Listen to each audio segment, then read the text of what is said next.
All right, let's go ahead and get started. For those that don't know, my name is Brock VandenBerg. I am the president of TaliMar Financial. I am a hard money lender based here in San Diego, California, and I've been funding hard money loans since 2008.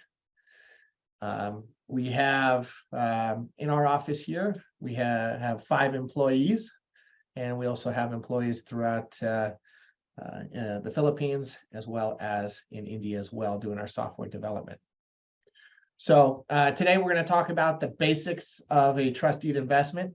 We have a lot of participants today. In fact, we have over 50 participants. I already see the names. These are ranging from people that have been investing in trustees for a long, long time to individuals that have just interested in investing in trustees. And so hopefully this is going to be insightful for all of you. And again, if you have any questions throughout the session, feel free to use the Q&A chat feature, and I'll be more than happy to the Q&A feature, not the chat feature. I'd be more than happy to get to those questions. So before I get started, I just want to put a disclaimer out there. This presentation is for informational purposes only. I'm not here to solicit any security. Just know that if you do invest in trustees, it's going to be up to you to decide if that trustee is the right investment for you. My recommendation is that you speak with your CPA, attorney, or other professional to find out if this would be the right investment for you. Also, do your due diligence when investing in trustees. There's a lot of data that's available to you for you to decide if that is the right trustee for you. So what I'm getting at is I'm taking all liability from what I'm telling you. I'm simply providing you some insight into what has worked for me, and hopefully you can consider some of that information when you make investments in trustees. So today we're going to cover a lot of items. I'll break in or talk a little about who we are and what we do. I'll talk about what is a trustee investment, talk about why you should consider investing in a trustee, talk about some of the strategies that I use when investing in trustees. Then also cover some of the risks of investing in trustees. Like any investment, there are risks, but there are things that you can do to mitigate those risks and reduce the potential for losing any money in a trustee investment. And then we'll also talk about trustees and how they differ from a mortgage fund. As many of you are aware that we've moved to more of a mortgage fund model. And I'll talk a little about comparing the two platforms and maybe what would be the right option for you. And then again, I'll leave the tail end of this conversation open for Q&A.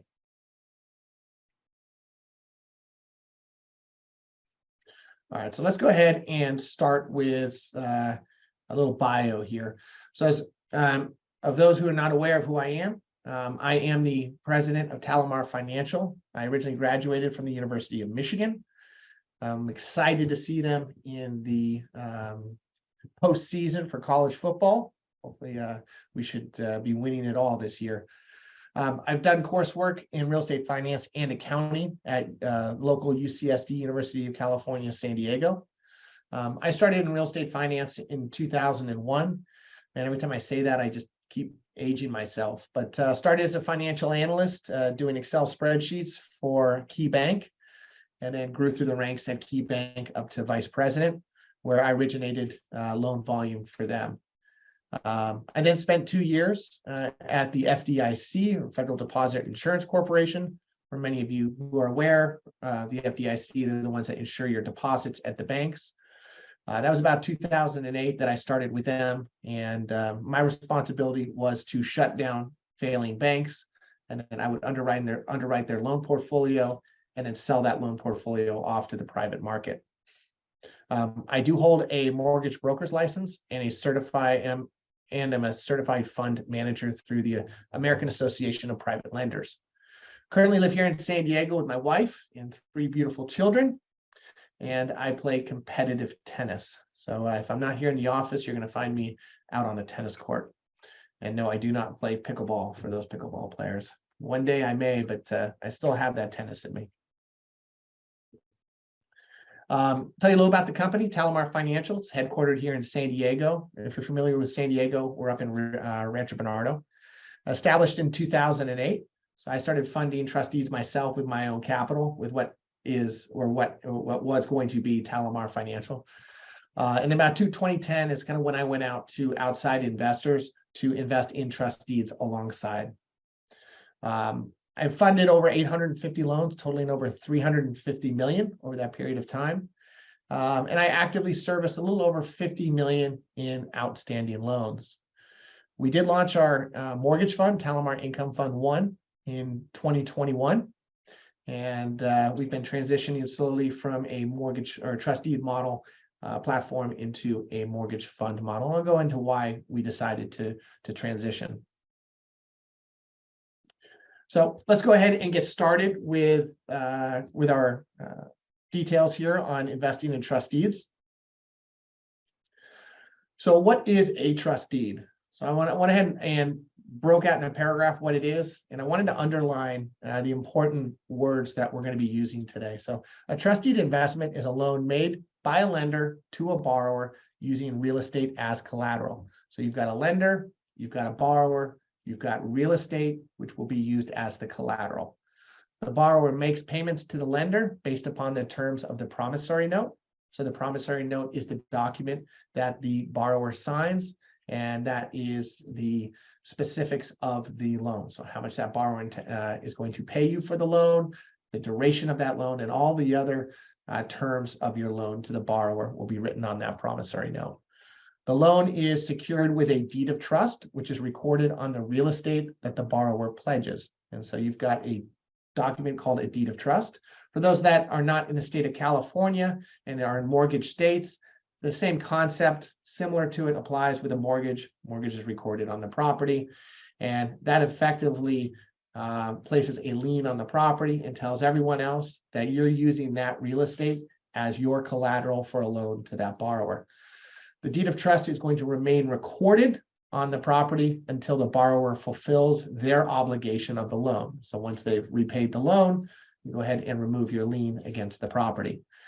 At the end of the day, we're no different than a bank. We're simply a bank, and we're lending money to a borrower using their real estate as collateral. The only reason they call it trustee investing is they're just naming it after the document that you use to record against the property, the trust deed, or other words, deed of trust against the property. And because we're private lenders, we don't consider this a bank per se. So let me kind of make it a more simple graph of what we're doing here. So here's the lender, and that lender is making a loan to the borrower. That borrower then signs the promissory note. So again, the promissory note is the document that is signed by the borrower that lays out the terms of the loan. Those terms may be the interest rate, the payment, the maturity date, and other information required by that loan, for that loan. The borrower then makes monthly, quarterly, or annual payments, whatever the terms of the loan were, to the lender. Now, in this case, with the trustee investment, you are securing your loan with the property that borrower is pledging with a trustee. So that's why we have the house down here. Once that borrower fulfills their obligation with a loan, you remove your trustee, and then you go on your merry way. Now, if the borrower does not fulfill their obligations, such as they don't make the payments or they don't pay the loan back within the maturity date, you technically would have the right to foreclose on that property and sell that property through a foreclosure sale to get your money back. That would technically is what the process would be. That is your security, your way of getting your money back. And we all know it gets a lot more complicated than just simply giving a loan and then recording your trust deed and then getting your money back or going through a foreclosure sale. So we'll go through what really goes on in the process of investing in a trust deed. So why invest in trust deeds? Number one, and probably the most obvious reason, is that they provide consistent income. Vast majority of trust deeds are paid monthly by the borrower. And so every month you receive a payment from that borrower. Now, the other investment options you have in real estate is you could own real estate and you could lease that real estate out to a tenant, and that tenant would pay you income, pay you rent for the use of the property. The nice thing about trustees is, number one, you don't have to manage a property. So you don't have to manage a tenant. You don't have to go out and buy a property. And you don't have to go through all the complexities of owning real estate. This is a great way of just earning income using a trust deed. Now, also, they're typically more liquid than maybe owning a piece of real estate where you'd have to buy it and sell it. Trust deeds or loans are going to be a little more liquid. And so most of my investors invest in trust deeds because they offer that consistent monthly income. Second is the security of real estate. So you're lending money, but you're using real estate as collateral. So if that borrower does not fulfill their obligation, you have that real estate as security through that deed of trust, and you have the right to foreclose and sell that property to get your money back. So you've got that security. A lot of others, investors like that fact that it's a passive investment. So you lend that money out, and in a perfect world, that borrower just makes their monthly payments for that period of the loan. So typically it's a more passive investment than investing in other real estate investments that might include, again, buying and managing rental properties.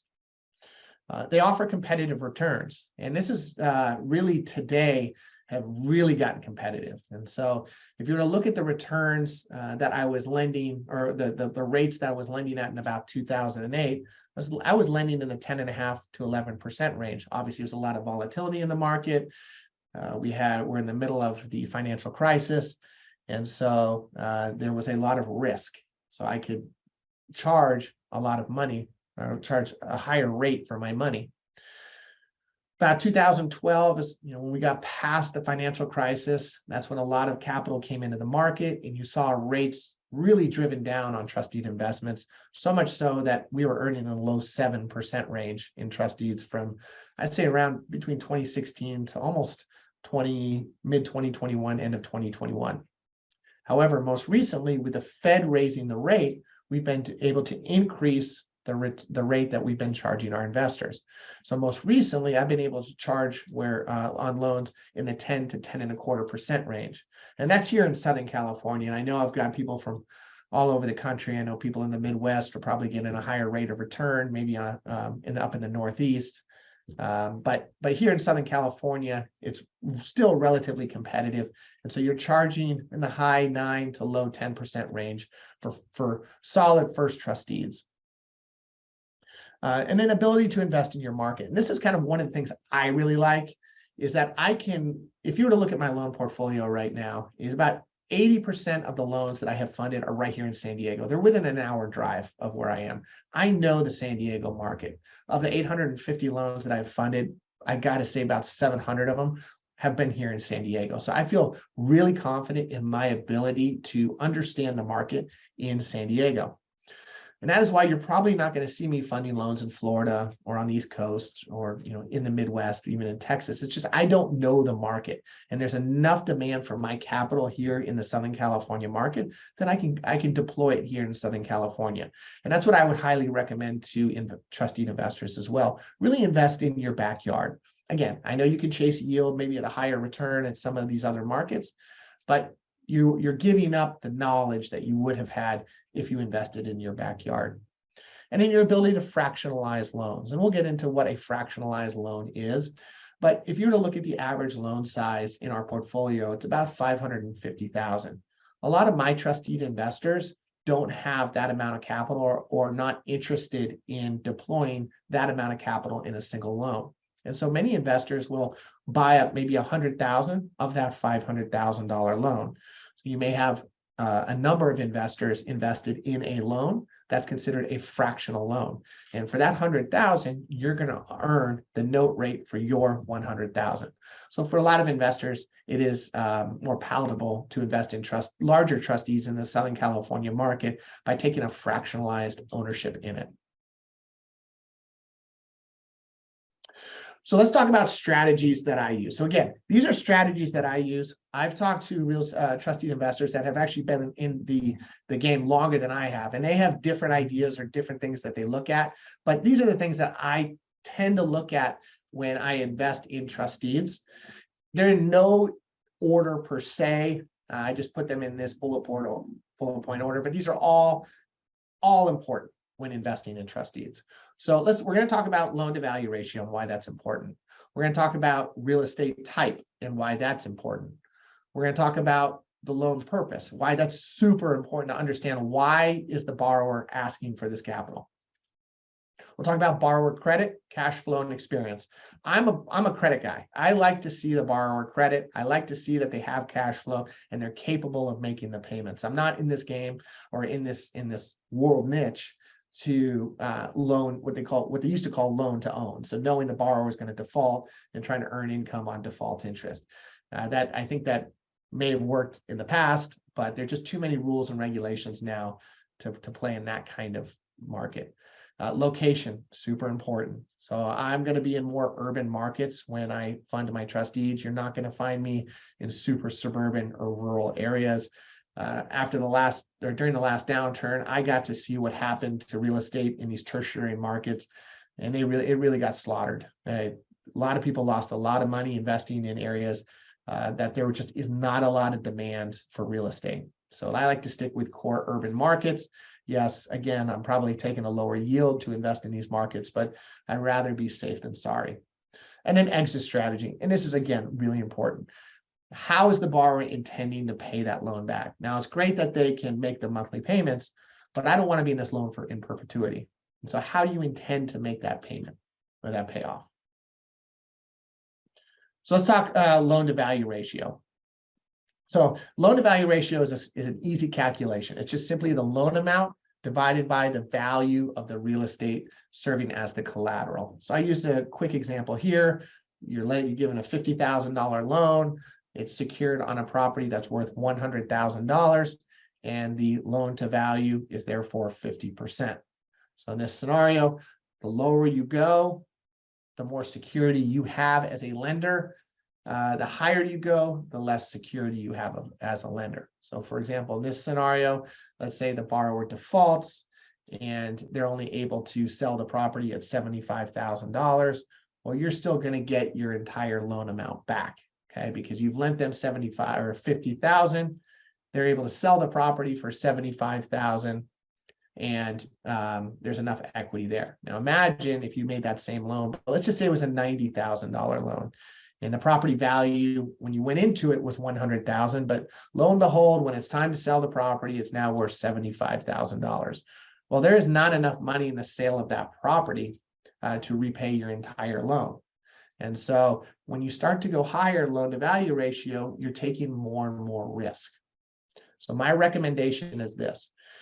Personally, when I'm funding loans in the San Diego market or in more urban California markets, I'll go up to typically 70% loan to value on SFRs. I got plenty of investors that won't go that high. However, I do feel confident that value in these core markets aren't going to drop out 30% from what I underwrote those to.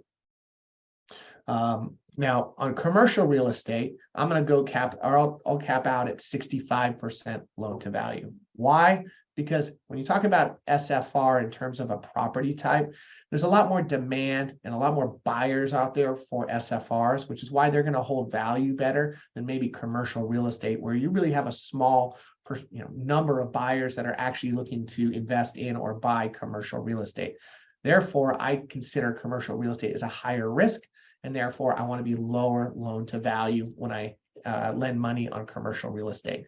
And again, that's just a generic number. If we're talking commercial real estate that really is specific on what they're targeting or what the use is, I may go down even lower, 50, 45, 35.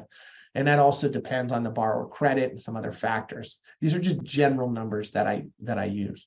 And then for land, the number is usually around 50%. I don't really fund land. I'm not a big fan of funding, land out in, if you're here in the California market, in the Riverside, San Bernardino, values on land can quickly go up and can immediately quickly go down with where the market is going.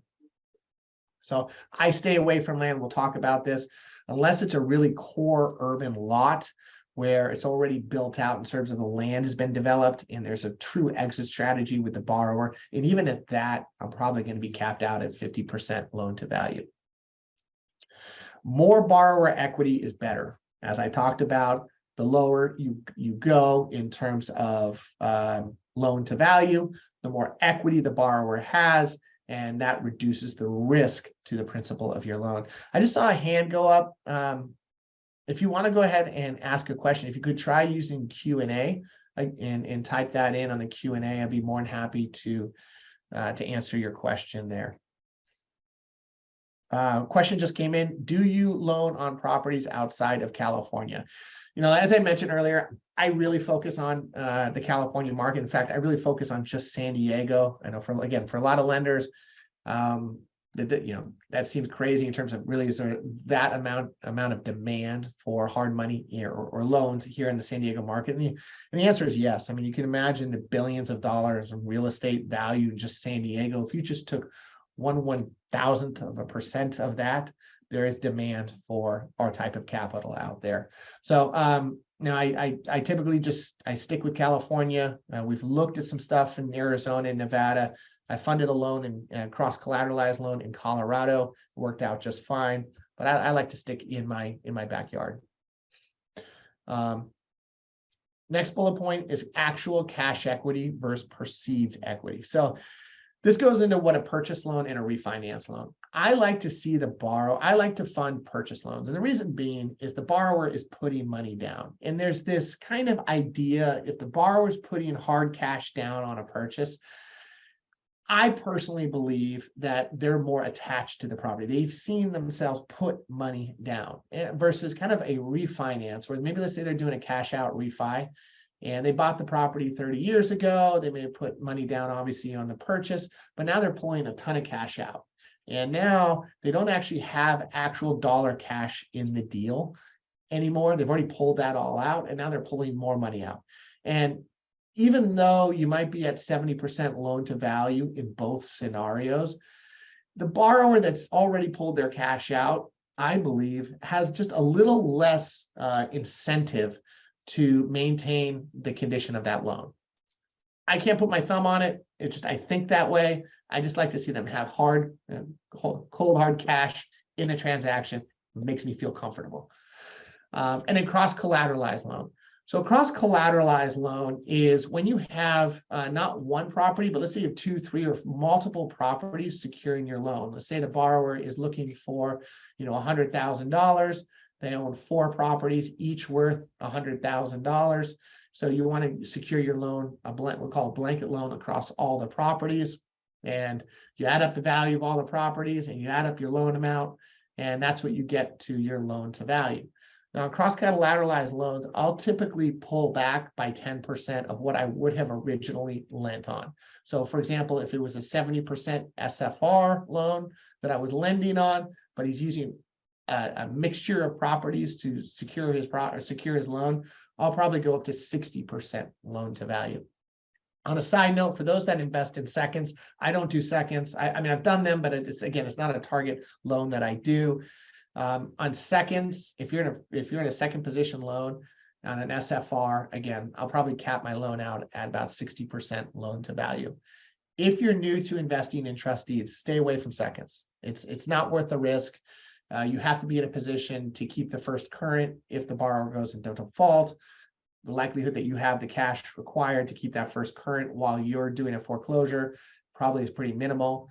If you're a sophisticated investor and you're willing to take that risk and get for that return, go ahead, but it's not something that I focus on. Okay, we got some more questions coming in here. Great. I missed the start. Will you have a recording available? Yes, the answer is yep. I'll have a recording available. It usually takes me a couple of days to get that put out there.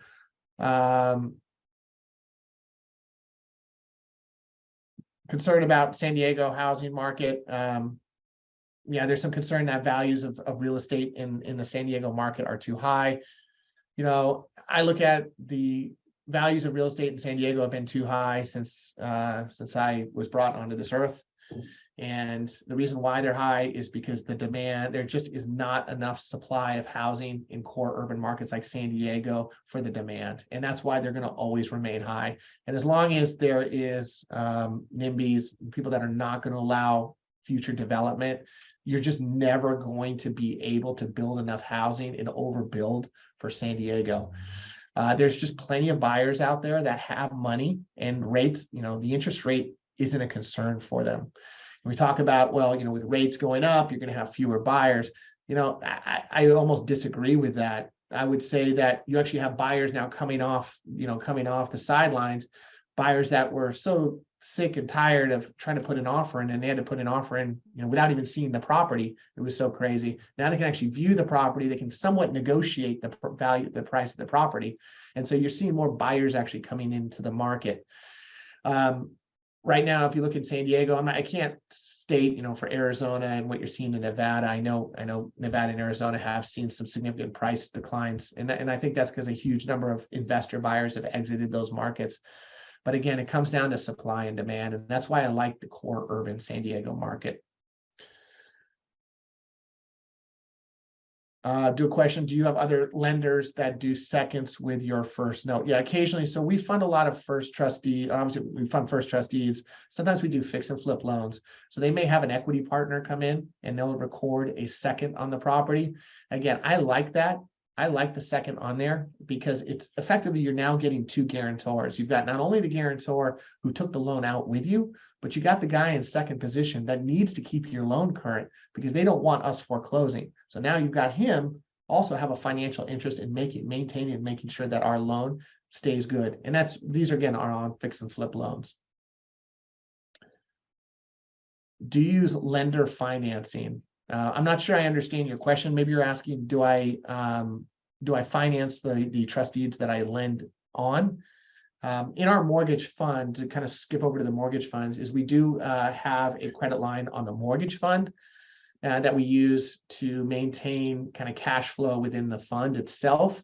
But it's really difficult to use lender financing on individual notes. I think what the question is, if I were to fund $1 million trustee, first position trustee, can I borrow money to fund that loan? So I borrow the money from the bank to fund that actual loan. And I don't do that. There's a few banks that will actually offer that, but it seems pretty risky to me to be lending money, to be borrowing money to lend it out.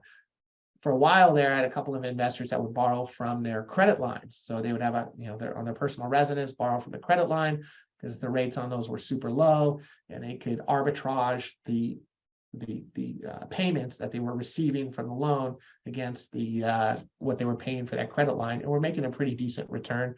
And obviously with rates going up, I don't see that often.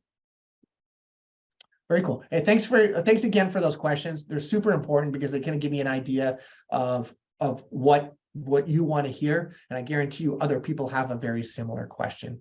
So thank you very much for putting those in. I'm going to go ahead and state that I'm answering live. Now, on to the next slide. Real estate types. This is important, people. Okay, especially if you are new investing in trustees. Stick with single family homes. Single family homes, single family homes, single family homes, and maybe multifamily. Okay, why? All right.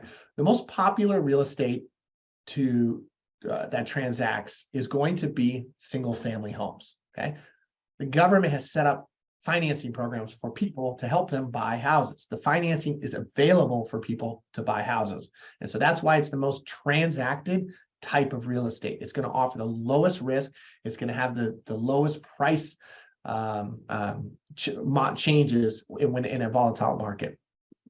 Now, close second, and I would almost say they're almost simultaneous, is multifamily properties. If you were to look at the housing crisis in 2008, the only property type that actually remained stable were multifamily properties, and that's because people always need to rent. It's in terms of as you go up the chain of larger investments that are made, multifamily is the most popular.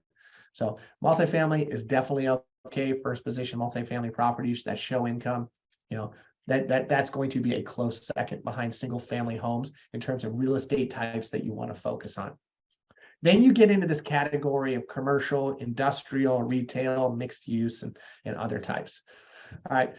I'm confident in commercial, industrial, and these property, and most of these property types. I probably wouldn't be too comfortable in office, and we haven't lent on office, but in industrial, especially here in San Diego, where the amount of industrial space is actually declining. And so with the city of San Diego and a lot of these other core markets, where they're allowing changes in zoning regulations that are essentially taking away off the table, industrial sites, transitioning them into residential sites, that industrial site has become more valuable. In fact, I almost did a loan. I did almost my first loan. I'll give you a story here on a wrecking yard. Okay. Now, I didn't realize how much cash flow a wrecking yard can make. So they bring these cars in that have been wrecked. Usually insurance payout has already been made. And so they'll go in and then they'll piece it out, right? So and then when you go and get your car fixed, if you take an off-market, piece to the vehicle, it's probably coming from one of these wrecking yards. And so there's so much value in these wrecked cars. And then when they've already piecemealed all the car out, they then sell the metal off and they make income there. And I got to tell you, the income that they were making from this business was huge. So they were looking to buy the adjacent site for their business to expand into. I mean, we're talking, it was when you walked up, it was just car stacked on car. I bet you was, I don't know, 5-6 cars up, and not somewhere where I'm going to be hanging out a lot at. But look, if you're okay with running a wrecking yard, you were doing pretty well. The only problem was with the borrower is they had a BK, and they failed to tell me that one. And when I did my background check, it popped up, and it was such a good loan. And obviously I had to deny the loan. So, there's a lot of these types, other property types that if you're comfortable with, that make a lot of sense. Also, because there isn't a lot of competition to lend on those. A lot of people won't lend on them, and so they can only go to a few lenders that specialize in that. And I'll kind of go that to the next bullet point of like gas stations and churches and other types. I don't lend on gas stations. I'm just concerned about the environmental risks of a gas station, and there's plenty of other loans that I can go after. But this is a big market. If you can get comfortable with the environmental risk of a gas station, and then also the operator of a gas station, and understand that, those kinds of trust deeds really pay well. Same thing with churches. Again, it's kind of a, do I want to be walking into a church asking for money? It's not something that I prefer to do. So I just stay away from that. And then there's just random other property types out there. So in terms of risk factors, those are kind of your fourth risk. And then we're going to get to land. Okay. I was going to try to make a joke of my dad told me something never to do, but he never told me not to ever fund land. But if I were to tell you to do anything, don't fund land. I don't like land. In 2008, another story, when I was working with the FDIC, after about the time I finished up with the FDIC, actually about 2010, I rented office space from another hard money lender that had gone belly up. And the reason they went belly up was because they core market was to finance residential development development land in Arizona and out near Palm Springs. And you can imagine in 2008, it just got crushed. I mean, there was no value went to it. And not only was there no value, right? So they spent all the money to develop the land. By the time there was any value left about that 2015 to 2016 period of time, they had to redo all the infrastructure anyways, because it disappeared, right? People stole stuff off it. The roads were dilapidated. All the interior piping had to be replaced. And so from that experience and what I saw, it kind of gave me just a real blemish on kind of financing land. Now, there is one caveat to that. Occasionally, I will have a borrower that brings in a real urban core lot, like downtown San Diego. It's already been developed. You got the infrastructure built into it, and they need a short-term bridge loan. I'll definitely consider those kinds of loans, but usually, again, I'm at 50% or less land value. So my recommendation, if you're new to trustee investing, just stay away from land. You don't need to be doing land. If you're experienced, obviously, you know what you're doing. But again, I would stay away from land. I think there's plenty of other, you always have to look at it this way. There's plenty of other loans to be doing. You don't need to do the land loan, okay? You just don't, okay? Just skip over it and go to the next loan that request that comes in. Okay, let's see if we got any more questions in here. Would you consider multifamily 1 or 4 greater than 5? Yeah, good question. So single family homes traditionally are going to be 1 to 4, and then multifamily is considered 5+. I'll use that kind of idea of saying, okay, the single family home is 1 to 4, but here in San Diego, you kind of have this kind of weird transition now with ADUs, or accessory dwelling units. So you have a lot of investors that are building kind of glop-on units onto their property, and they're great cash flow. So you may have like a little studio unit that you attach to the house. You can rent that out. You can, take another studio and maybe build out a detached garage. I kind of laugh because it's the same thing as what they used to do in the 50s with granny flats. It's the same idea, same concept. That's where I go, okay, it's really a multifamily property because they're using it for cash flow. And that's the purpose of it. Here in San Diego, owning single family homes is really difficult for cash flow. You can do it in the Midwest, maybe the Northeast, again, Texas, Arizona, maybe, just because the income generated from a property, when you look at that as compared to its actual value of a piece of value as property, is much closer than if you were to take the total income generated from a property here in San Diego and looked at its value. There's such a discrepancy.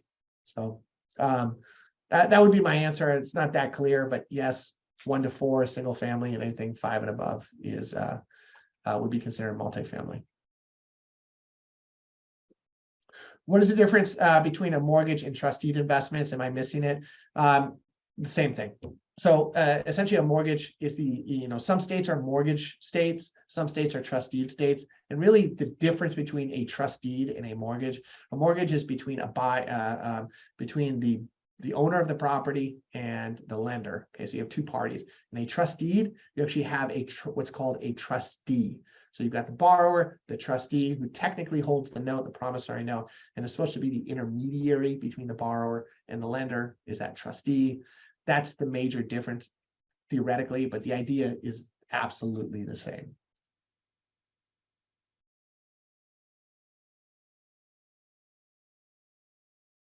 And then someone had made a comment that if all the rooms are rented and secured and cash flows 2 to 3 traditional, like the high density zones, to be safer. I think the question is, okay, so the value of that real estate, assuming, would stay the same, but if you added units to it, there would be additional cash flow to the property by adding ADUs. Yes, that could be the case. Now, again, with this transition and this kind of bringing on these ADUs, you're starting to see real estate values increase even further. And so if you look at, take for example, San Diego State, the college area, we've lent a lot of money in that market where people are buying up the houses, and they're really, all they are is student housing. And so you've taken a single family house, and what they'll do is add a second story. Okay, they'll add probably 3 bedrooms there, and then they'll add another 5 bedrooms on a separate structure behind the house. And these cash flow are the monstrosity cash flows. But if you look at the real estate values, they've also increased. So, and we're talking just like in this little designated area of San Diego State. So if you literally went across the street, if you were to look at that same value of the real estate, it might be at 75% of its value because they don't have the same zoning rights than what they can do around San Diego. So the values have gone up for those houses in that kind of little San Diego State, right around that area. Okay, loan purpose. Again, super important. Okay, listen carefully here. Okay, number 1, we've got owner-occupied loans, you've got non-owner occupied loans, and then you've got non-owner occupied business purpose loans. Okay, state of California has essentially said in owner-occupied loans, you're giving the owner substantial rights for that loan. So you've got to generally demonstrate that the borrower can make the physical payments. Okay, that's important because if that borrower stops making payments, they can go back and sue you, the lender, for stating, okay, well, you didn't do your due diligence. You knew I was not going to ever be able to make the payment, and therefore you're at fault, not me. Okay, I know it's crazy, but those are the rights that borrowers have here in the state of California. Okay, so you got to do your due diligence. You have to go through, you have to have certain forms signed. You have to give a cooling off period before you fund the loan. I know kind of briefly what it is. I don't do them. I just stay away from owner occupied loans. And the reason I stay away from owner occupied loans is that owners have a connection to their real estate. So if this is, Grandma Sue, that income has dried up, she doesn't have a ton of money, and she just wants to she needs money, and you're going to give Grandma Sue a loan on her residence that she's lived in for 50 years. You think you're going to be able to foreclose on that? And you get in front of a judge and say, okay, I gave her money. I knew she wasn't going to be able to make a payment on it, but I want to take that property and we're going to kick her out. Not going to happen. Okay, I just look at it that way. And what is going to happen if I get in front of a judge? How am I going to explain to the judge why I made that loan? Okay, that's not going to work. So I stay away from owner occupied loans. I know there's a lot of brokers out there that do owner occupied hard money loans. I just don't know how they do it. There's the non-owner occupied. Okay, this is where it gets important. Okay, it still doesn't matter even if the loan is non-owner occupied that you can fund the loan. Okay, that borrower may still have the same rights as a person in the owner occupied position. And the reason being is that they're using the funds, and this really is related to kind of a refinance. So let's say they're refinancing their non-owner occupied property and they pull cash out. If the purpose of using that cash is for personal use, so they pay down medical bills, they pay down credit card bills of which they were used for personal use, that's still considered owner occupied. And you would still be required to follow the rules that a owner occupied loan requires. Okay, so that's really important. When you do a non-owner occupied property, so you've established it's non-owner occupied. Okay, best way to establish that is show me your driver's license. Okay, show me a lease agreement with the tenant in that property, and show me that they made a payment, and show me the cleared check of that person's name. And you're pretty much good with that. The other way to do it is I require most of my loans to be funded, or the borrower is going to be an LLC. Okay, so that really establishes that it's business purpose. Because if it's into the individual's name, they can kind of get away with the fact that, and this happened, that they personally owned it, and in fact, that they did really live in it. I know in the application I lied, but the judge isn't going to look at the application, or they're probably still going to point the finger at you, the lender, stating you should have known because you should have checked their driver's license. Okay, this actually happened to me. So borrower has flipped 5 homes. I financed the project for him. We're going into COVID. He isn't dropping the price. I'm telling him, hey, you need to drop the price to get rid of this property, and he stops making payments. Okay, so it's COVID. He's not dropping the payments or dropping the price of the home. He's not making his payments. I immediately go to foreclosure. Foreclosure goes, and it happens in 5 months. And I was actually impressed with our ability to foreclose on a property during COVID, because I didn't even realize you could. I thought they had a moratorium on this, but we got it through. Okay, so we end up selling the property at the foreclosure sale. We didn't take it back. It sold. We got all our money back, all the interest, everything. A couple months later, borrower sues all the investors in the loan, stating that he was living in the property. Well, he connected with an attorney who stated that, hey, why don't we just say you were living in the property and see what we can get out of the lenders. Well, evidently he was not living in the property. It was listed on the market. We showed our application that he suggested that he stated it was not owner occupied. He even here's the issue. He didn't actually own his property. He lived in his mother's property, but we've established that he lived in the mother's property with his driver's license. Still sued us. Okay, now got into the deposition, and our attorney stated, you were living in the property. He said, well, no, I was not living in the property. However, I was staying in the property to protect it while I was selling it. And right there, we won the suit, or they dismissed the suit, because he clearly was not living in the property, using it as his personal residence. He just stayed in the property. And so but the fact of the matter is it still happened. Okay, it still got that far. So be critical when you talk about loan purpose, is that it's non-owner occupied and the funds are used for business purposes. Okay. Purchase versus refinance. Okay, I love purchase loans, again, because they're putting cold hard cash on the table when they buy the property, and that's in the back of their mind. Even if the value of the real estate goes down, they don't want to lose that cash equity. Okay, versus a refinance is you've got a little more factors that you have to consider. Okay, how much did they actually initially purchase the property for, and how much cash do they have in it? if I do a refinance and a cash out refinance, are they pulling all that cash equity out? Because now they don't have as much incentive to keep that loan current. Okay. Other reason I have an issue with refinance is I need to establish that the funds are going to be used for business purposes. Okay. Most common refinance request that I get is they're going to update the property. Well, that's great. What are you going to update? Number one. Number two, I always ask, hey, can we put those funds into an escrow account and you'll just draw from it while you're updating the property? Okay, because that establishes to me and it would to a judge that they were using it for business purposes. Okay, by saying it's to update the property is not going to go far enough in court. So that's why I always ask, what are the funds used for? And you're going to get that in writing. Okay, you're going to save that with the loan documents you have. So when you're in court and the judge says, okay, you did this refinance on a non-owner occupied real estate property, but it appears she used it to pay down medical bills, you're going to show your statement that she drafted that it was going to be used to update the property. Again, I would prefer that they put it in an escrow account and I will send the money to her when she starts the renovations of the property. So, but be careful with that one. They're going to update the property. Cash out request, like I had mentioned, very concerned about what the use of those funds are going to be used for. And then refinance another hard money loan. This should set off alarm bells for you, okay? If I'm a hard money lender, okay, and my loan has matured with that borrower, and that borrower has been making payments on the first of every month, and I like that property, there's no way I'm going to let that borrower go and refinance my loan. I will do anything to keep that loan, okay? As soon as I get a request from a broker or a borrower and say, hey, I need to refinance that loan because my lender wants to be cashed out, I'm very, very skeptical, okay? Number one, I'm going to ask, show me the payment history on the loan. And more times than not, it's because there are missed payments, late payments, default payments, everything in there that the borrower or the broker is not going to tell you, okay? And that's why I'm very hesitant to refinance a hard money loan.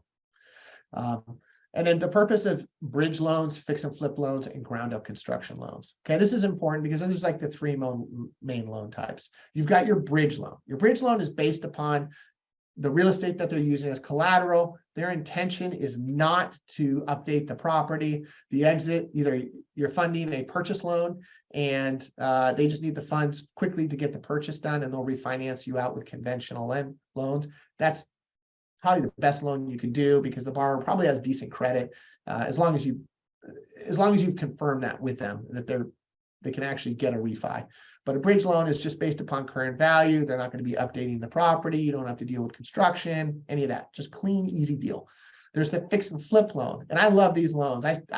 This is how I cut my teeth in the hard money industry, is providing my borrowers in the 2008, 2010 timeframe of providing them funds to purchase a property and to rehab it. Doesn't mean I don't require the borrower to put money down, always have, but I will provide them the funding they need to do the renovations and have never had a problem with it, okay? However, the risk on those is that typically you're underwriting to future value, okay? So where I'm getting 70% loan to value, which is kind of the number that I try to look for in SFR, that's going to be based on future value. Money's still down on the purchase, okay? Still required money to be down on the purchase, but I'm looking at future value. And I do that by considering all the other houses that have been flipped in that area usually within about a 3-month time period or in a condition similar to the property once it's completed. So that you've got the fix and flip loan. Then you got the ground up construction loan. And I don't do these. And I never really have. I've done maybe 2 or 3. And the 2 or 3 is the reason why my hair is receding. Because they never, ever, ever finish a project on time and on budget. Just never. Okay, you're constantly renegotiating the draws with them. You're negotiating the loan amount. God forbid if it's somehow your fault that they didn't budget their project correctly, right? And once you've funded that loan, you're in it. I mean, you have no leverage if that borrower comes back and says, well, I need a larger loan, and you say no, and they say, well, what do you want me to do? And he's right. What do you want to do? Are you going to step in and try to build the house yourself? No, you're stuck giving them more money, okay? And you can sit there and try to analyze their project budget. Where did the money go? But at the end of the day, it doesn't matter because you're still having to fund the loan to get it to completion, right? So I just don't like ground up construction loans. They were super popular up to about 6 months ago. And I think there's a lot of people that are in trouble right now with ground up construction loans. A lot of mortgage funds that are having some significant issues with the loans that they, or the construction loans that they funded. So be careful on construction loans. I don't do them. If you've got a good, rapport with the borrower and you feel comfortable with it, go for it. But if you're new to trustee investing, stay away from construction loans. Oh, and on top of that, don't ever take out a construction loan. That's the worst of it. So I talked earlier about refinancing another hard money loan. I don't know what's worse than, the only thing worse than that is refinancing another person's hard money construction loan, right? So the risk there is borrower, let's say, is 200,000 short. Broker's always going to say, oh, it's 90% complete. And you walk up and there's only studs in the air. And you're like, that's not 90% complete. That's maybe 20% complete. And the issue you have is, number one, you don't know what construction liens are on there. So borrower probably hasn't made payments to their contractors. The contractors have recorded construction liens. And I'll get into that in another webinar. And there's just a host of problems that are going to occur if you try to refinance a ground up construction loan. And you're not going to be able to get lender title policy either on it. It's going to be very difficult. I'm falling behind on time. I'm having too much fun telling you stories.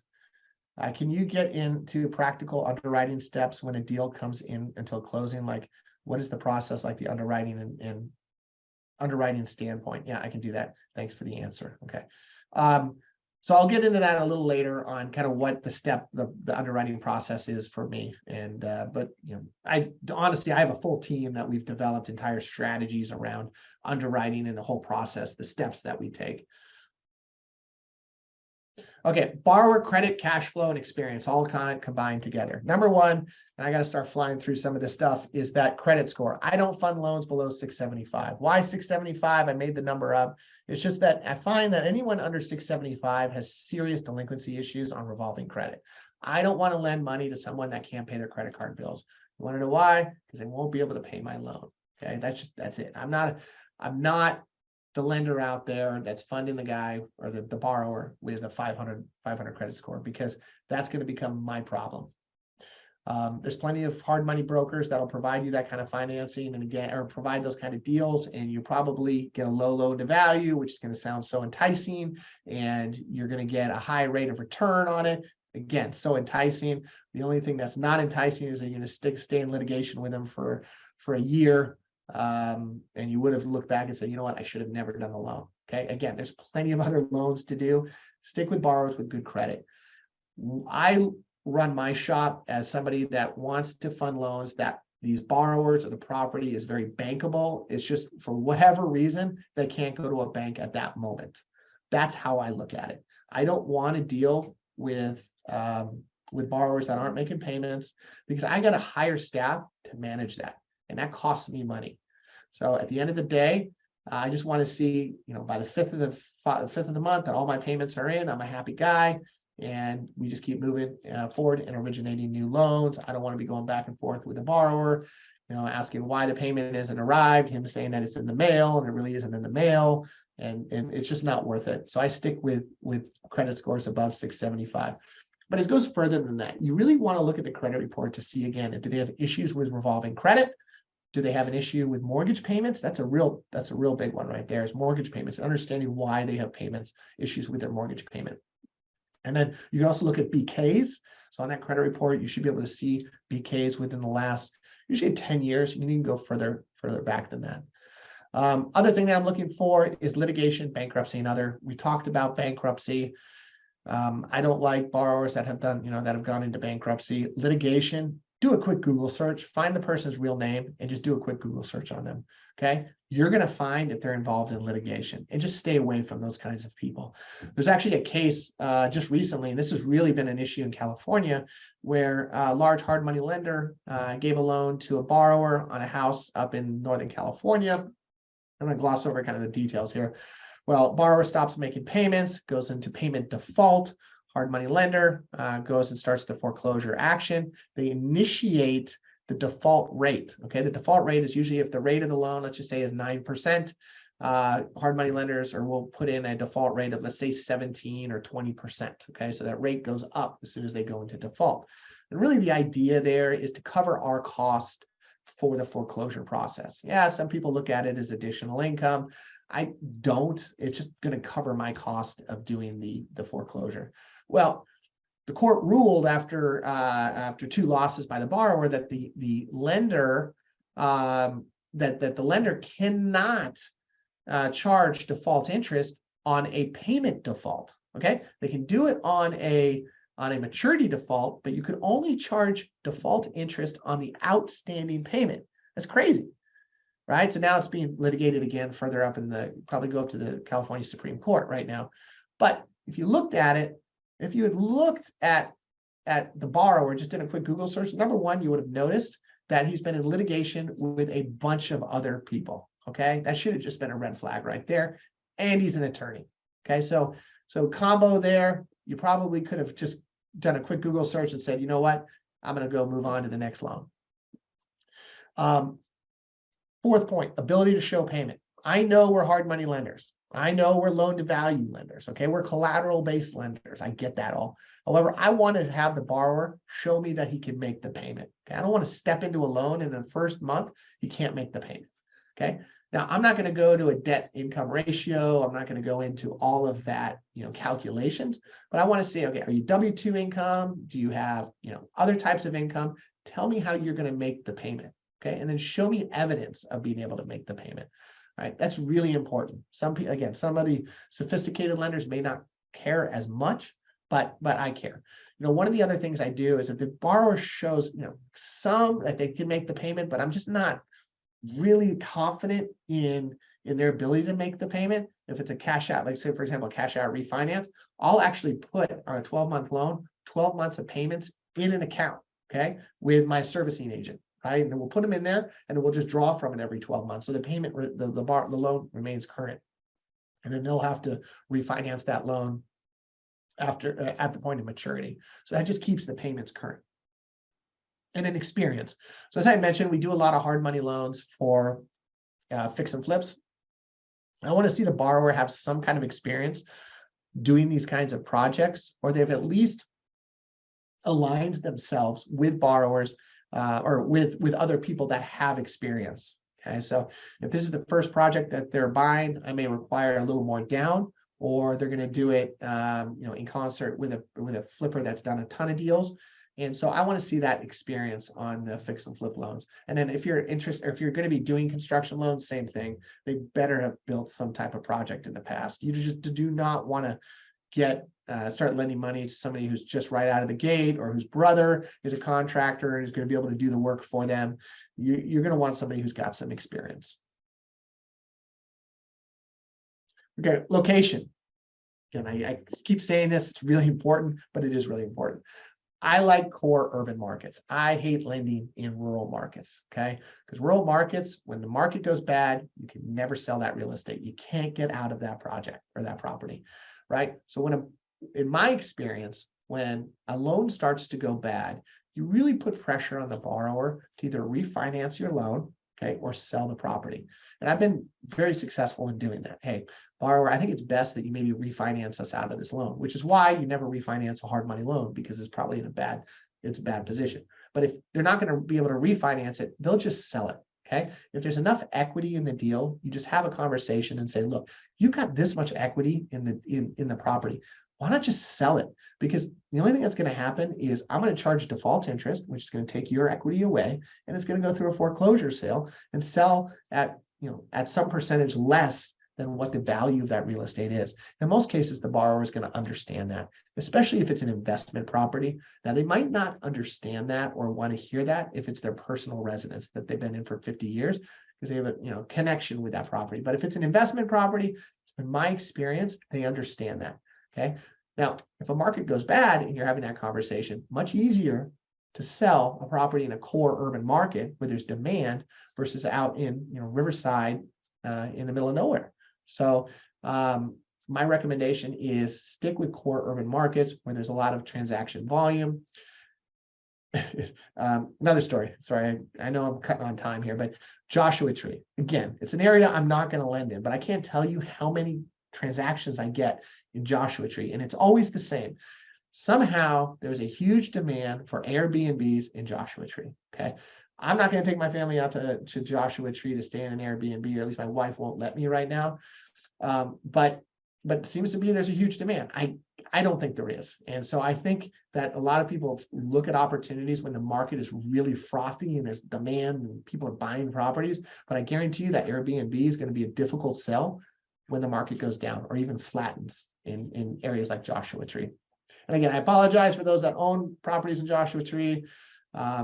Look, it seems like a beautiful area, just not for me.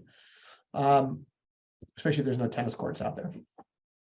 Property use within area. Okay, so this is another important thing. Okay, I like to look at the property use. So if we're talking a single family house, okay, what is the surrounding area? I'm not gonna, I always get, I question when a single family house is in the middle of an industrial site. Okay, the value as a house probably isn't as high than as if that house was in a rural, in an area of other houses. Okay, same thing with, if you have an industrial site in the middle of houses, same thing is like, where's the value here? It's just there's something off. Why is the use of the property so different than the surrounding area? Okay, now there might be a very good reason for it. I did a great loan on an industrial site where there was kind of a mixed match of houses and these industrial properties, but he was using it to store. There was a house at the front and there was a huge lot in the back, and it could be used for storage. So he would rent out space for contractors that needed to park trucks or drop off, lumber for a project or something. He would rent space out and killed it. Cash flow was incredible. He couldn't get bank financing anywhere. I couldn't figure out why, because it was one of the best loans I currently have it right now. There's actually is a demand for a payoff on it, but it was a great loan. But it was kind of a mixy match area. But I got comfortable with it. So understand kind of the property use in that area, and then the value of property for the area. So this is important. So you have areas in San Diego like La Jolla, okay, and there's some really beautiful homes and homes at 20 million plus homes, okay. Well, there's only a certain number of $20 million homes in a specific area, okay? The demand at that level for that price point is probably pretty low. You have a small segment of the population that can afford it. So I typically stay away from these high-end custom houses that people have, or the use of the house is really odd, like an Airbnb that's broken up into 7 different pieces, and he's got income coming from all these other, from renting out the different rooms, which probably doesn't even legal in the area. But I try to stay away from, trying to fund those real custom type, and this is mostly like single family houses on that high end. Okay, I just want that house that if things were to go bad, I can find a buyer to buy that property and get my loan back. That's what I'm looking for. The other thing that I've funded in the past, and you got to be careful with, is homes that are being used as either rehab facilities, which are completely legal, and the cash flow is pretty good, but you got to be comfortable with the value of the real estate. So someone who's running a drug rehab facility, or maybe like a kind of like retirement kind of community, or home, retirement home, have this inflated value of the real estate because of the income that's being generated from the use. All right. So, but at the end of the day, I don't know how to run one of those facilities. So if I had to take that property over, to me, it's a single family home. And I'm going to sell it as a single family home. So I can only value that property as a single family home. Great that you're making great income on the property. But again, the value is its underlying, the general use of that property. Good question came in here. Is a 12-month seasoning history a good rule of thumb? And will you close the transaction with new money after? In other words, if I lock up a property with a purchase sale agreement and put leases on the property, then season for 6 to 12 months, how does that look in your guidelines? So I think so. So if someone locks up a property and has good income, as I mentioned earlier, I'm looking at the value of the real estate. Okay, great that you've got great income, but I'm going to start looking, okay, where are we at in loan to value ratio? Great that, this is good because it's going to establish the ability to pay on the loan. But again, I'm looking at just core loan to value at that point. Exit strategy. Okay. I used to work for a boss when I was at KeyBank, and he had this mantra of, okay, how much am I lending? What am I getting?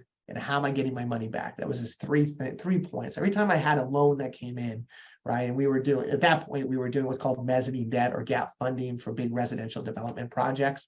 That was just three things. I'd always have that written down, to answer that really quickly. So what is the exit strategy? How am I going to get paid back on my loan? Well, first, it's either going to obviously be a sale or a refinance. Okay, so is the borrower going to sell the property? Typically for a fix and flip loan, they're going to go out and sell the property.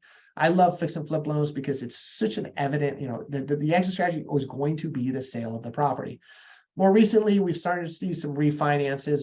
Borrowers aren't getting the prices that they wanted on the fix and flips. There's some conventional financing they'll get, and they'll hold the property long term, just fine. But that's why I like that fix and flip loan. Now, the question becomes, okay, when you do a bridge loan on, let's say a multifamily property, the borrower has to close quickly. Maybe it's a 1031 exchange. They're under a time crunch. We close on it. Okay, the exit strategy for them is going to be a refinance. Well, I want to just make sure that they can actually refinance the property. If they have terrible credit and and they're just not in a position to get a bank loan, there's no way their exit strategy of refinancing the loan is going to work. It's really easy. I looked at the credit and they're just not going to be able to refinance the loan. So you have to understand what that exit strategy is. How are you getting your money back, and what's the timeline? And then best is on that application that you get is have them sign that. So you understand when you look back at the loan, because I can't remember this stuff, but I'm looking back at my application and I'm talking to the borrower, and the borrower says, well, Brock, we're at month 12 and I haven't been able, I can't pay you back. And I said, well, based upon your application, you were refinancing the loan. Tell me about what where you are at in the refinance. And they may say, I haven't even started it. And that might dictate if I want to extend the loan any further, or I want to start a foreclosure action, by simply just knowing and being able to look back on the application and hearing from him where he's at with that exit strategy. So really important to understand what that is. Some cases, I'll actually obtain a pre-qualification from a conventional lender. I'm on the phone with a conventional lender all the time, asking them questions. I've got a situation right now where a borrower has some late payments on a mortgage that we're looking at from a couple of years back. And I wanted to know, hey, is this going to affect his ability to get a mortgage in the future? And, it's a maybe response, but at least to understand from a conventional world, how that might affect or impact his ability to do a refinance.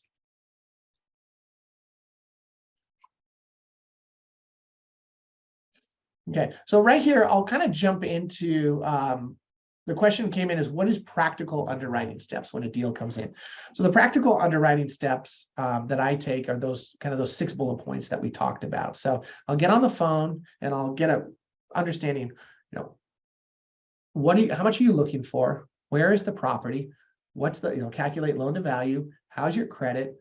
What is the exit strategy? And how do you intend to make the payments? Those are the kind of the 6 bullet points that I just go over with the borrower. And right there, you can quickly figure out if it's going to be the right loan for you, just based on the responses. So let's just assume that the borrower's responses are in line with what I'd feel comfortable with. I can give them a general idea of the pricing, but at that point, I'll go ahead and send out a loan application to the borrower and have everything that he just told me written down. Okay, I want it all written down. Okay, so that's kind of the required items, that loan application. Based upon that application, I'll then send a term sheet out to the borrower. They'll review the terms, they'll sign it, and then we start the underwriting process. So I'll obtain all what we call the due diligence items. That could be, if it's a single family house, and he owns it right now, I want to see the lease agreements. I want to see a cleared bank, bank statement showing the tenant deposits. I may want, if it's a fix and flip loan, I want to see a project budget. How did they come to the after repair value? Show me the comps you used, or whatever documents that I feel necessary to make a decision to approve that loan. I'll go ahead and request from him. At that point, I'll also have my team. So I have a full loan closer. She'll reach out to the closing agent, the escrow and title agent, to obtain all the diligence material from them. And then my full-time underwriter will obtain and review all the documents that we get from the borrower. And we have a full underwriting guidelines checklist that we have to follow. And that's once we've obtained the information, we've reviewed all the items, we'll go ahead and sit down in a committee meeting and we'll go ahead and approve the loan. And then we move to loan closing. And at that point, we close the loan and then we hand it off to our we have a full-time loan servicing agent here in the office. So that's kind of that's the process. Now, things are always going to pop up in the due diligence process. They're going to submit documents, maybe a lease agreement that isn't signed completely, or the payments on the rents aren't coming in, on a normal basis. So you'll dig in further on those items. Also, at that point, we'll also draw credit as well. Now, most of you that invest in trustees probably have a broker that you're working through. So you're probably not going out to find trustee investments on your own, but you're going to go through a broker like TaliMar Financial or another broker. They should be able to provide all those documents to you. Now, the required items that the basic items that I'm going to require when I fund a loan are going to be, number one, the loan application. So again, all the information that he's told to me verbally has to be written down, including the exit strategy and how he intends to make those payments. I also want to confirm in writing that it's non-owner occupied and the funds, if it's a refinance, are going to be used for business purposes, and explain what those use of funds are going to be. I'm going to have him sign a promissory note. So this is going to lay out all the terms of my loan. I'm going to have a deed of trust signed by him and recorded on the property. Again, that deed of trust is what's securing my loan to that property. If he goes to sell that property, the buyer is going to recognize there's a lien on the property and will require that that lien be paid off my loan prior to them taking ownership of that property. We'll have a valuation done. We'll have an appraisal, a BPO, that's also known as a broker price opinion. So similar to an appraisal, but not as detailed, or we'll do an in-house valuation on the property. So I'll have a third-party valuation done to confirm that the value that the property the borrower had said is what it is. I'll check the borrower credit and I'll do a background check on the borrower. We'll ensure that there's property insurance on the property. Obviously, if that real estate is my collateral, I want to make sure it's insured, and then I'm a named insured on it. That's really important, okay? That you're named on that in policy. So if that house were to burn down, that the proceeds from the insurance policy would go to pay your loan down. It's really important, because if you're not named on that policy, they're not going to contact you. And then a lender title policy. So I'm not going to go into details of what a lender title policy is, but essentially what it is it ensures when you do the loan that it isn't a fraudulent loan. And if it is a fraudulent loan, you can go to the title company and file a claim and hopefully get your money back. If theoretically, that's the idea. But always have a lender title policy that is in your name. Okay, so trustees are great. They're rosy. The borrower makes you payments every month. You're making a good return. You're happy. The real estate's in your backyard. It's a single family house. You're 50% loan to value. You're earning 10% on your money. All is great. Well, there are risks of investing in trustees, okay? And here are the main risks. Number one is non-payment default. Okay, borrowers making their payments. Month 6 comes around. You've done your due diligence. He's got good credit. He's got everything going for him. And then all of a sudden, month 6 comes around, no payment comes in. So you contact the borrower, and the borrower says, "Look, the payment is coming." The payment isn't coming. Day 10 rolls around. Payment is there. Day 30 finally rolls around and you're saying, "Hey, borrower, where is the payment?" And he opens up that he's gone through a divorce, or he lost his job, or something happened where he can no longer make the payments. Well, the first step is you're going to talk to the servicing company if you use one, or talk to an attorney about starting a foreclosure action. You need to do that immediately, okay? Now, the borrower can tell you the payment is coming in, which is great, and you can always stop the foreclosure action when the payment is coming in, when the payment arrives. But if you're waiting for a payment to arrive, it could be too late in the process or you've started the foreclosure process so late that the value of that real estate has gone down, or that borrower has done something to the property, which is why it's imperative when you close a loan, that's only 50% of the process is underwriting and funding a loan. The other 50% is servicing your loan portfolio, okay? Making sure the payments are coming on time. If they're not, connecting with the borrower or the broker that put the loan together for you to connect with the borrower and get that payment. And if you don't get it, to start the foreclosure action, okay? I'm very aggressive on that. I'm nice, make sure the payment comes in. Yes, you're telling me the payment will come in, and that's great, but we need to start a foreclosure action. Now, for me, it's most cases because I'm managing other people's money while I do this. So I want to make sure that I'm doing everything I can to collect those payments. Same thing with a loan maturity default. Okay, borrower's been making payments all the way up to month 12. Okay, the maturity is there. Don't just let the loan keep going, okay? Because there could be some legal consequences if you just keep collecting payments without either pushing the loan forward or starting a foreclosure action. In fact, we use a separate servicer to follow so that we can follow all the regulations. They won't even accept the payment if there's if the loan has gone beyond the maturity. So you can either have the option of extending the loan, which if the loan is current, borrower is making payments, and you don't need the money right away, go ahead and extend the loan. My recommendation would probably be to extend the loan unless, obviously the value of the real estate has dropped. But don't keep just collecting the payments, okay? Value of real estate declines. This is obviously in a market like today where you're starting to see market fluctuations. Now, values in real estate year over year here in San Diego and most core California markets are still year and year up 10% plus. Okay, we haven't seen this significant drop off in values, right? But you've definitely seen some drop in values from the peak in April. Okay, you've seen a pullback. So this is really important, especially when there's a maturity default or you've got a long-term loan, is just to understand the value of the real estate that's securing your loan. You want to be comfortable that there's still enough equity in that real estate. Now, a lot of cases, there's nothing you can do. If they're making payments and there's nothing wrong with the loan and the value of the real estate goes down, it's unfortunate, but let's just hope that the borrower continues to make those payments. Collateral is damaged or destroyed. That's another risk. This is why you want the property insurance, and this is why you want to ensure that that you are the named lender or named on that policy. Because if you're not, again, the borrower, and this happened to me, that the borrower is going to just pocket the funds. This is what happened to me. So borrower, I funded a fix and flip loan with them, and this wasn't terrible, but they had stored all the windows and tools and everything they had in the property. Well, lo and behold, someone broke in and stole all the stuff. It wasn't his fault, but he put a claim on the insurance, and somehow the insurance agent didn't contact me to approve that he had to go out and that he had this claim, and he took cash out. Why is that a problem? Well, it's because I had a set amount of construction funds sitting in an escrow account, and what should have happened was the insurance company should have deposited the funds with me, so I would have put them in the account and then dispersed them back to the borrower for buying future windows, which should have happened. Now, we were named on the policy, and it became problematic with the insurance company when that happened.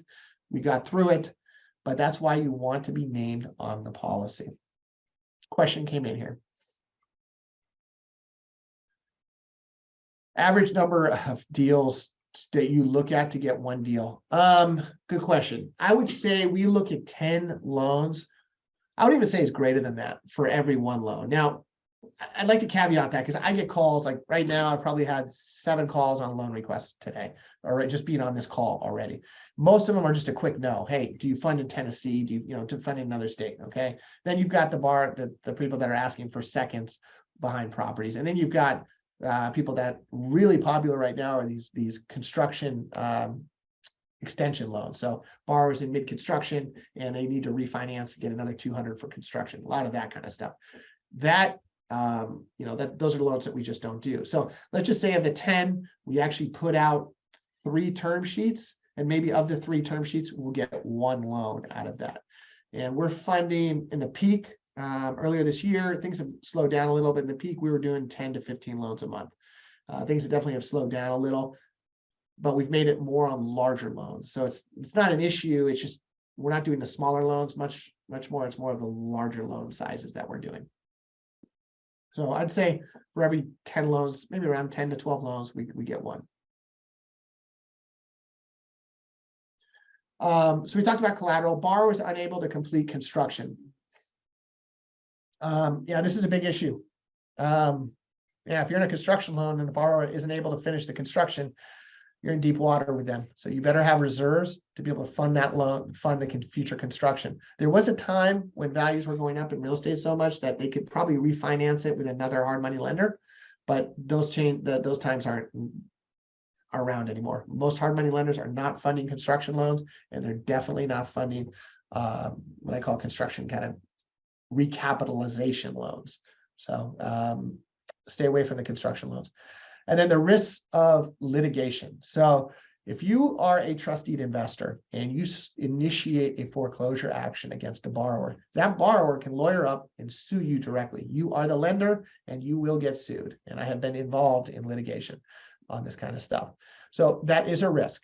All right. So before you do a loan, number one, make sure it's a good loan. Okay. You check the credit, you like the borrower, you like the location of the real estate, you like the real estate, you like everything about the loan we talked about. Okay. That's going to minimize your risk. Number two, you take a very aggressive approach on the obtaining payments and the servicing of the loan, because most cases litigation results as there was some type of miscommunication between you. I get the miscommunication was, well, he was supposed to pay me. Well, you need to reiterate the fact that he's supposed to pay you, okay, over and over, and have that in writing. You need the payment by this. I'm going to start a foreclosure action. A lot of people say, well, I didn't know you were going to start a foreclosure action. Yes, you did, because I had it in writing on day 2. Right, here's the email. All right, and it really kind of gets them understanding that you're being serious about the servicing of your portfolio. So in terms of litigation, I think I've been involved in 3 of the 800 loans I've done. Was 3 loans. One was fraudulent. Borrower brought in an equity partner in the deal. What ends up being right prior to close, he says the borrower, the equity partner wants to take ownership of the property. And I said, that's fine. I mean, just as long as I underwrite that person. But he was going to flip the house with them as the owner. Well, long story short, it ends up being his mother-in-law, and he stopped making payments. He calls me up and says, hey, Brock, I'm going to sue you for elder abuse. And I'm like, what do you mean sue me for elder abuse? I did nothing wrong. And he said, then at that point, he says, well, that was my mother-in-law that you lent to. She was 80 something years old. She's also passed away by just to let you know. And I'm like, great. Got to hand over a check, get them out of the property, and we go our separate ways. But it was an expensive lesson learned. So there is the risk of litigation. And I'll go into why, this is kind of where we go into kind of a mortgage fund might be a better option for people that just want to start investing in trustees, or maybe someone that's investing in trustees now that wants to take a more passive approach, because you're really sheltered from the issues with litigation. So that about does it. What I have my strategies about investing in trustees. Looks like we got a couple of questions, but I did want to talk about some alternatives to investing in trustees. I know I sent a lot of information out there, really kind of briefed over most of it. But for people that are new to investing in trustees, or you want more exposure, but you just don't want to go through the underwriting process, you don't want to go through the closing and servicing process, an alternative option is to invest in a mortgage fund, which is what we talked about earlier. Is we've moved to more of a mortgage fund structure. And the reason being is that it's a much more efficient way of investing in trustees, especially for investors. Not only do you're diversified over an entire pool of trustees, you don't have the litigation risk. There's some significant tax advantages. So in our fund, you're only taxed on 80% of the income. The other 20% is a tax write-off. And so there's really some advantages of investing in a mortgage fund. And I'm going to go through that here just in a sec, but I just wanted to catch up with the last final questions here. We do seconds. Okay, so someone does seconds there. So I'll keep you in mind if any seconds come in. Okay, so mortgage fund. Mortgage fund is the same idea. When you're investing in a fund, you are investing in trustees, very similar to what we just talked about. But the difference is you're not just investing in one trustee, you're investing in a portfolio, a pool of mortgage funds. Okay, so let's kind of see what that looks like. So here you are the investor. Okay, so there's multiple investors in a fund. All right, so you have all these investors, they invest in that fund. Okay, that fund then lends the money out to the borrowers using trustees. So instead of you selecting the trustees, you're leaving it to me as a fund manager to select the trustees for you. Okay. Now, in this case, in our scenario here, you are one step away from the trustees, which is what buffers you from that litigation in if something were to go wrong with the trustees. Also, you're just more diversified. So take, for example, if this trustee stops making payments on their loan, well, in our case, we've got 43 other loans that are still making payments on their loan, on their trustees. So that income, even though one loan has stopped making payments, is not as impacted as if you were to invest directly, if you were to invest directly in a deed of trust. Okay, it's a much more passive approach, much more diversified approach of investing in trustees. I just saw a hand go up there again. If you want to go ahead and use Q&A, use the Q&A feature to ask your question, I'll be more than happy to respond to that. So mortgage fund versus trustees. So we talked about trustees. Trustees, you're investing directly in that trustee, and there's some advantages and disadvantages in that structure. So in trustees, your ability to select your investment. So I've got investors that will only invest in trustees. They do not that they don't trust me, but they trust themselves more to select the trustees that are best for them. Fair enough. Okay, so you can, the advantage of a trustee is you can select the loans that you're invested in. You're named on the trustee. So when that loan is recorded, okay, your name, Brock VandenBerg, is on that deed of trust. So it's purely secured. Everybody knows who the players are, and your security is directly in on that trustee. And you can personally service your trustees. So I have investors out there that just want to collect the payments from the borrowers. They like it. They don't mind doing it. I think it's a lot of work, which is why we outsource that to a third-party servicing company, but they want to personally service the individual trustees. Now, the advantages, on the other hand, of the mortgage fund, which are significant.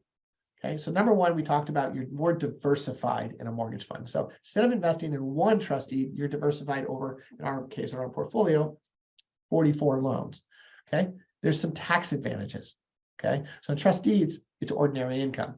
Now, mortgage fund, yep, it's ordinary income, but because of the way we structured the mortgage fund, you're only taxed on 80% of the income.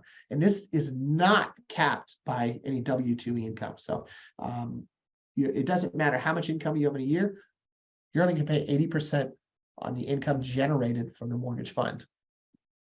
This is the third part right here, compounded income.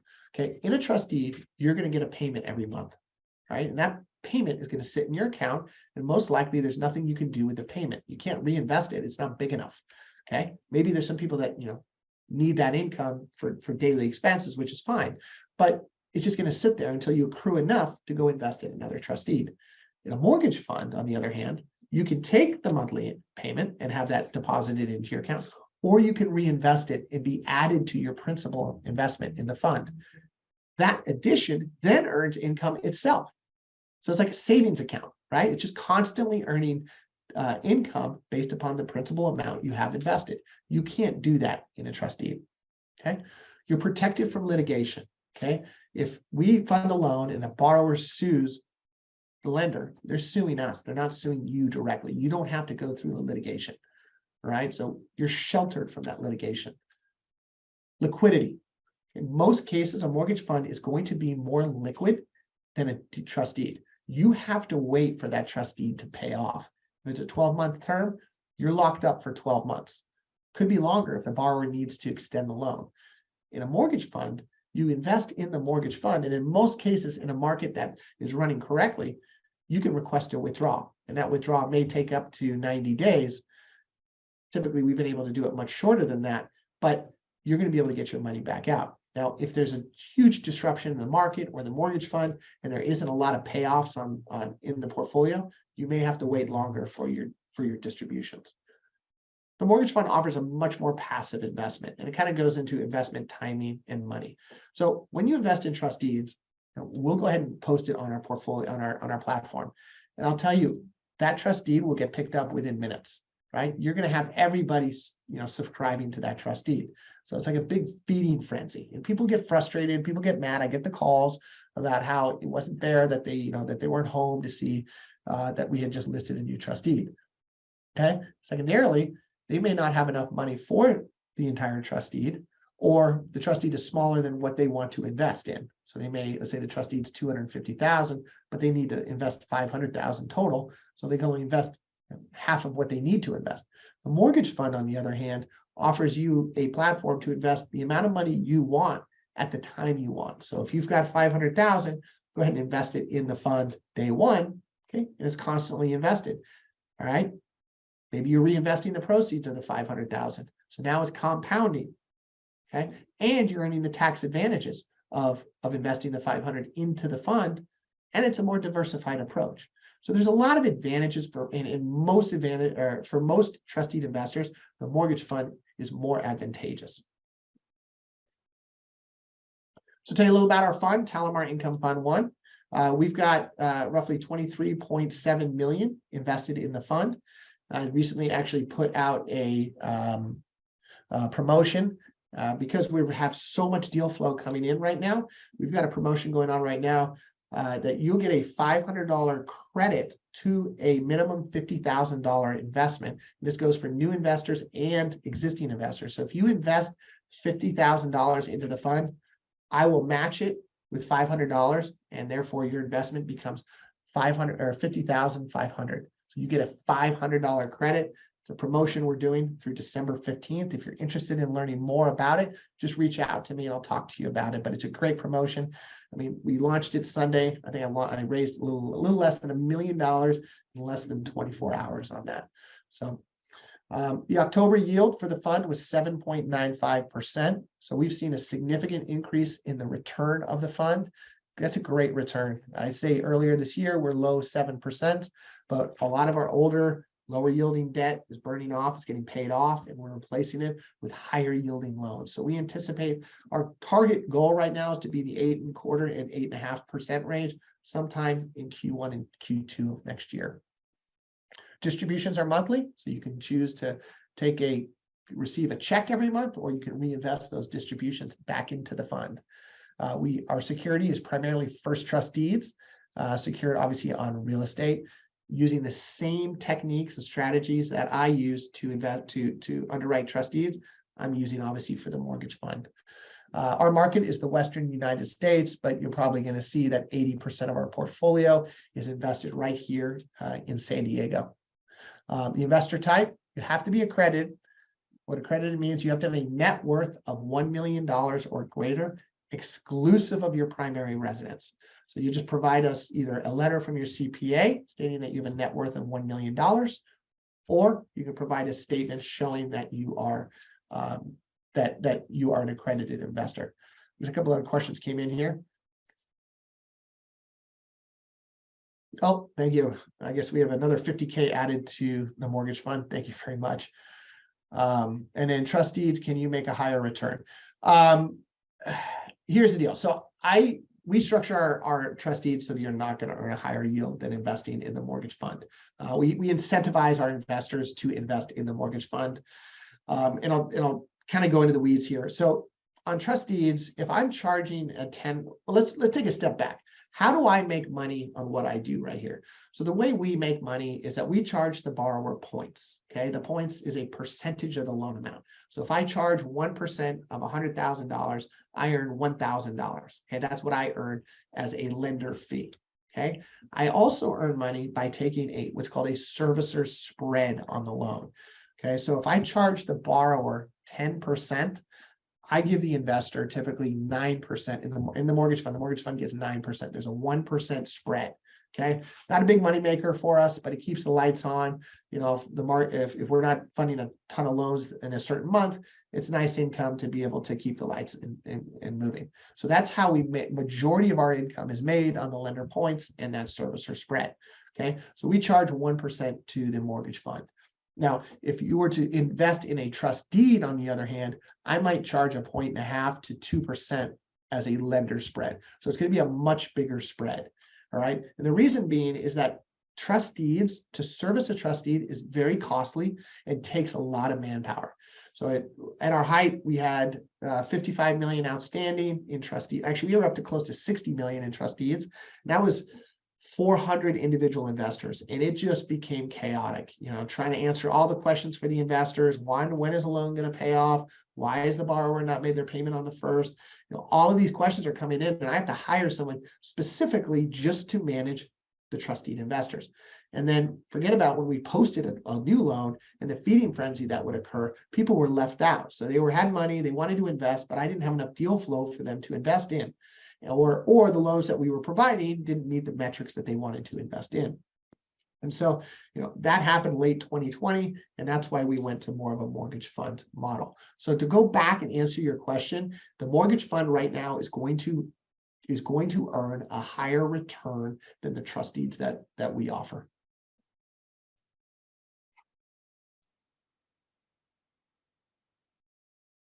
Well explained. I appreciate that. Thank you very much. I like this question and answer stuff. Keep throwing the questions at me because tells me what you guys are interested in. All right, so let's talk about the portfolio of our mortgage fund. So question comes up.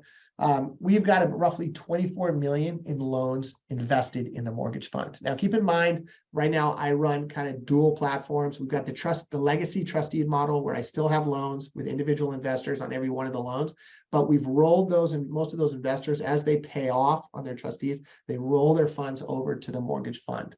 So right now we currently service about 50 million. 24 of that is in the mortgage fund. The other 26 million is in individual trustees. We have 43 total loans in the mortgage fund. That's actually as of today. We had a payoff yesterday. And the average note rate in the fund is at 8.28%. And we anticipate that to be jumping up to literally 9% here shortly. So average loan to value ratio is just below 65%, very healthy. 80% of the properties located here in San Diego. So I talk about wanting to lend in my backyard. That's what I do. I lend in my backyard. So 80% of the properties are located here in San Diego. 56% of them are bridge loans. So we talked about a bridge loan is just based upon current value. That's primarily what our portfolio consists of.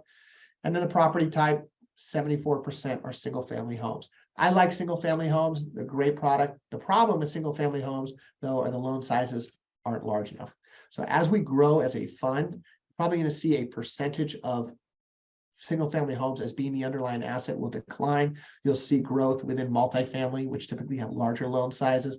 And then you start to get into more like commercial industrial properties as well. We have no late payments in the fund and no maturity defaults in the fund. As we talk about, we're very aggressive in our loan servicing. I'll just brief over our fund partners. Our fund administrators, VandenBerg. They're the ones that actually do the accounting. So we have a third-party accountant that handles all the daily accounting of the fund. They're the ones that provide you your monthly statements and then year-end statements as well. We want to outsource that function, not just because simply we don't have the capability in-house, but it also acts as a third party to kind of review what we're doing daily. FCI Loan Services, many of you that invest in trustees are familiar with FCI. They service the fund portfolio, so they collect the payments from the borrower and then distribute those payments to us. They've been a great partner of ours. I know some people I can't stand FCI, but we actually hired somebody just to manage FCI. So you kind of have to manage them, but they're a good partner. Jurassic LP, one of the best legal teams in the nation in terms of mortgage funds. They're just a great resource for us. Endeavor Bank, a bank here in San Diego that provides us our credit line. Great bank that really specializes and helps working with mortgage funds. And then BitCon, so they're the ones that do all that back-end technology that you see when you log into the lender portal, and you can view all your trustees. We'll get into that in just a sec and see all the underlying loans in the mortgage fund.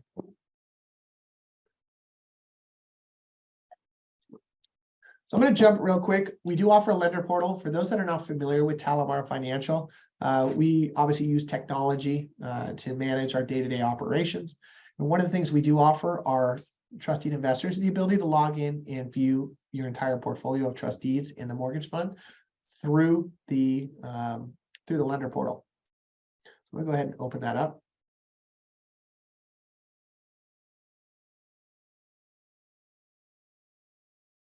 See if I can get this. out of here. So this is the lender portal, and you can get to the lender portal by simply going to TaliMar Financial right here and going to investor portal. Now, you don't have to have an account with us. You can simply create your own username and password by going to the investor portal and logging out here, but you would go to select new account. So in the lender portal, you kind of have you have 6 options up here. First is going to be your dashboard. Your dashboard. This is going to tell you, give you your account name, and if you have multiple accounts, show all the accounts that you have with us. It's going to show your account status, your account number, how much you have invested in the mortgage fund, and if you're invested in trustees, how many trustees you have invested with us. This tab is going to break down all the trustees, individual trustees that you're invested in. So it's not going to show what you invested in the fund, but it's going to show all your individual trustees and the status of those trustees. Here, we're going to list all our available trustees. So if you're really interested in investing specific to trustees, you can view all our trustee listings. I'm going to be upfront and honest. We don't do a lot of trustees anymore. Most of the loans that we originate are going to go into the mortgage fund. Here, you can view the details of the fund, starting with your account information. So how much you have invested in the fund, your distribution type. As I mentioned, you have the ability to reinvest your distributions, and those reinvestments will compound. We give you an overview of our portfolio. So we want to be as transparent as possible when you invest in our fund. So those are going to include how many loans we have in the portfolio, the outstanding balance of the loan portfolio, the average loan size, and all the other information you might find relevant to investing in the fund or just seeing the health of the fund. And all of this is in real time. So anything we change internally in our database is immediately updated here. So I have investors that log into the lender portal every day just to see a status update on the portfolio. We break it down by loan type, so you can see what types of loans we're funding, and property types. You'll notice we're heavily weighted more in the SFR range. We also break it down by state. We're going to primarily be in the state of California, and we're going to primarily be here in San Diego. And then our ownership type. So you'll notice that we're primarily in whole loans. We do have a couple of fractional interests that'll burn off. It's just we took some ownership interest to transfer over some of investors that were invested in trustees. They preferred to be in the fund. And so we moved their ownership interest into the fund. And then here you can get some, view all your lender accounts, make any changes that you want to the lender account. And then here we post a bunch of videos on webinars that I do. So all the information, all these webinars will get posted onto the website.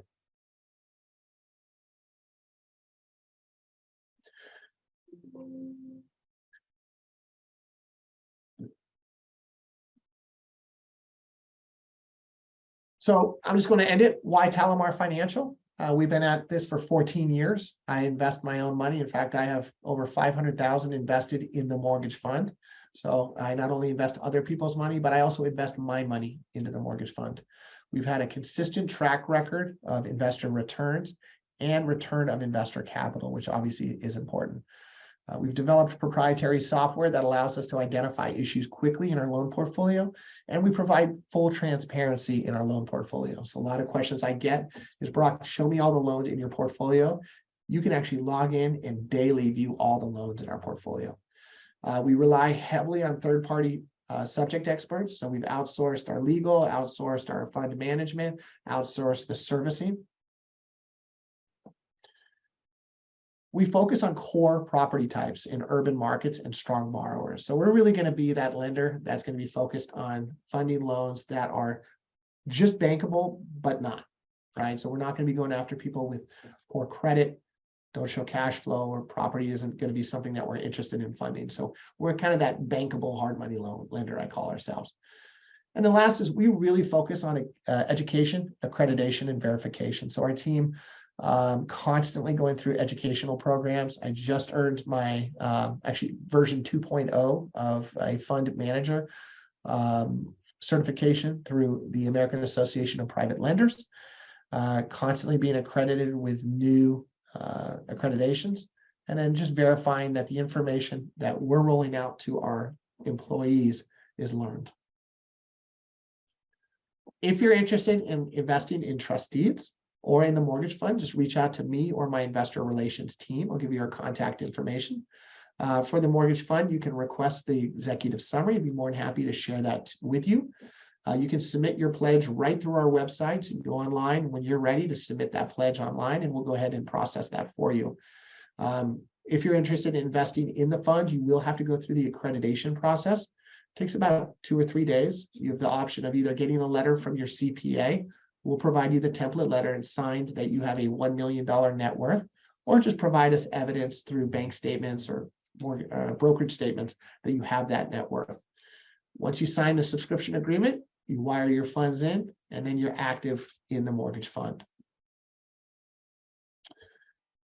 After that, I want to say thank you for listening to our webinar. I know it was long, but we had a ton of great info. Hopefully, for those that are investing in trustees, you were able to provide get some takeaway of what are my best practices. If you're interested in investing in trustees, hopefully this gets you there. Okay, if it's not with us, with another broker, wish you the best of luck. I am always available to talk trustees. I love talking about them. I can talk about them all day, about in loans that you can do. I want to end this though by saying, when you're investing in trustees, if something doesn't smell right, if something is just not right, you're not getting the answers that you're getting, just walk away from the loan. As I keep saying, there's plenty of other loans that you could be funding.